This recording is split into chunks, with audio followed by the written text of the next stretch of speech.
So hello મારા વાલા વિદ્યાર્થી મિત્રો, મારું નામ છે નિતેશ જોગલ અને તમારું સ્વાગત છે એનજે ક્લાસીસ ગુજરાતીમાં. તો વિદ્યાર્થી મિત્રો, આજે આપણે જોવાનું છે ધોરણ 10 વિષય ગણિત, જે ચેપ્ટર નંબર 7 અને તેનું ઉદાહરણ નંબર 3 આની અંદર આપેલું છે.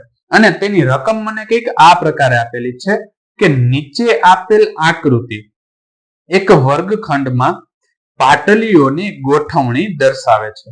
અને ત્યારબાદ તમને એક આકૃતિ આપેલી છે અને એની નીચે તમને એમ કીધું છે કે અસીમા, ભારતી અને કેમેલિયા અનુક્રમે A 3-1, B 6-4 અને C 8-6 સ્થાન પર બેઠા છે. તમે કલ્પી શકો છો કે તે એક જ રેખાખંડ પર બેઠેલા છે.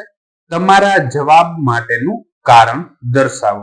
અને આપણે એની અંદર એવું કીધું કે શું આ એક જ રેખા ઉપર બેઠેલા છે? પેલા તો તમને ઓલરેડી એના જે યામ છે એ આપી દીધા છે. તો જે યામ મને આની અંદર આપેલા છે ને, યામને હું સૌપ્રથમ અહીંયા લખી નાખું છું.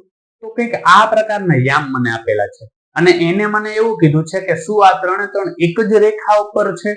હંમેશા જ્યારે કોઈ પણ વસ્તુ એક રેખા એટલે કે સમરેખ છે કે નહીં, આ બિંદુઓ છે ને સમરેખ છે કે નહીં એવું આપણે જોવાનું છે. અને સમરેખ છે કે નહીં જોવું હોય તો શું કરવાનું, કોઈ પણ બે નો સરવાળો ત્રીજા બરાબર થતો હોવો જોઈએ. બરોબર. હવે જો આ સમરેખ બિંદુઓ હશે તો આપણે કેવું જોવા મળવું જોઈએ? AB પ્લસ BC બરાબર શું થવું જોઈએ? AC થવું જોઈએ. આવું જો આપણે જોવા મળે તો એ સમરેખ બિંદુઓ છે, અને જો એવું જોવા ન મળે તો સમરેખ બિંદુઓ થશે નહીં. તો એ ચેક કરવા માટે સૌપ્રથમ તો મારે એના અંતર શોધવા પડશે. એટલે આ બધાના હું નામ આપી દઉં છું. આને કહી દઉં છું x2 y2 અને આને કહી દઉં છું x3 y3. સૌપ્રથમ A અને B વચ્ચેનું જો મારે અંતર શોધવું હોય તો હું એ લખીશ AB નો વર્ગ બરાબર અંતર સૂત્ર શું છે કે x1 - x2 આખા કૌંસનો વર્ગ. અહીં થશે y1 - y2 આખા કૌંસનો વર્ગ.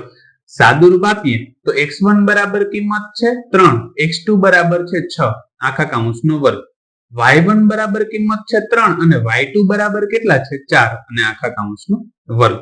હવે જો આનું આપણે આગળ સાદુરૂપ આપીએ તો 3 માંથી 6 જાય તો કેટલા વધે? -3 અને એનો થશે વર્ગ, પ્લસ 1 માંથી 4 જાય તો એ કેટલા વધે? -3 અને એનો વર્ગ. હવે જો આનું આપણે સાદુરૂપ આપીએ તો શું થશે કે -3 નો વર્ગ કરીએ તો કેટલા થશે? 9 અને અહીંયા -3 નો વર્ગ કરીએ તો કેટલા થશે? 9. હજુ સાદુરૂપ આપીએ તો AB નો વર્ગ બરાબર કેટલા મને જોવા મળે છે? 18. તો ખાલી AB બરાબર કહું તો મને શું જોવા મળશે? વર્ગમૂળની અંદર 18. આને લખવું હોય તો હું આવું લખી શકું, AB બરાબર 18 હતા એને 9 × 2 અને આનું સાદુરૂપ આપું તો જો 9 નું વર્ગમૂળ કાઢી તો 3 નીકળે અને 2 બચાડ્યા એમને એમ રહે છે. એટલે AB બરાબર મને કેટલા જોવા મળે છે? 3 વર્ગમૂળની અંદર 2. આ મને કેની કિંમત જોવા મળી? AB ની મળી. હવે મારે B અને C વચ્ચેનું અંતર શોધવાનું છે. તો જો B અને C વચ્ચેનું અંતર શોધવું હોય તો લખી BC નો વર્ગ. B માટે x2 નામ આપેલું છે અને C માટે x3 આપેલું છે. એટલે આ જ સૂત્ર મૂકવાનું છે, પણ x2 માઇનસ શું આવશે? x3. એટલે હું લખું x2 - x3 આખા કૌંસનો વર્ગ અને અહીંયા થશે y2 - y3 આખા કૌંસનો વર્ગ. હવે સાદુરૂપ આપીએ તો x2 બરાબર કિંમત કેટલી છે? કે 6 માઇનસ x3 બરાબર છે 8 આખા કૌંસનો વર્ગ, પ્લસ y2 બરાબર આપેલા છે 4 અને y3 બરાબર કેટલા છે? 6 આખા કૌંસનો વર્ગ. હવે સાદુરૂપ આપીએ તો 6 માંથી 8 જાય એટલે કેટલા વધશે? -2 અને આખા કૌંસનો વર્ગ. હવે અહીંયા 4 માંથી 6 જાય તો એ કેટલા વધે? -2 અને આખા કૌંસનો વર્ગ. તો સાદુરૂપ આપીએ તો -2 નો વર્ગ એ શું થશે? +4 ને અહીંયા -2 નો વર્ગ શું થશે? +4. એટલે BC નો વર્ગ બરાબર શું થાય? 4 + 4 એટલે કેટલા મળે છે? 8. એટલે ખાલી BC બરાબર કહું તો શું થશે? વર્ગમૂળની અંદર 8. હવે જો આનો આપણે સાદુરૂપ આપીએ તો શું લખી શકાય? કે એવું લખી શકીએ અને 4 × 2 = 8. હવે જો 4 નું વર્ગમૂળ કાઢીએ તો કેટલા નીકળે છે? 2 અને આ વર્ગમૂળમાં 2 હતા એ તો બચાડ્યા એમને એમ રહ્યા. એટલે BC બરાબર મને શું જોવા મળે છે? 2 વર્ગમૂળની અંદર 2. ત્યારબાદ હવે આપણે છેલ્લું પદ શોધવાનું છે. છેલ્લું પદ એટલે આપણે શું શોધવાનું થશે? AC.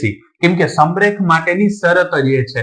અને જો આની કોઈ પણ શરત તમને યાદ ન હોય તો ચેપ્ટર નંબર 7 નું જે ઇન્ટ્રોડક્શન વિડીયો છે એ પ્લેલિસ્ટમાં જઈને જોઈ લેજો, એટલે તમને આ દરેક વસ્તુ સરખી રીતે સમજાઈ જશે.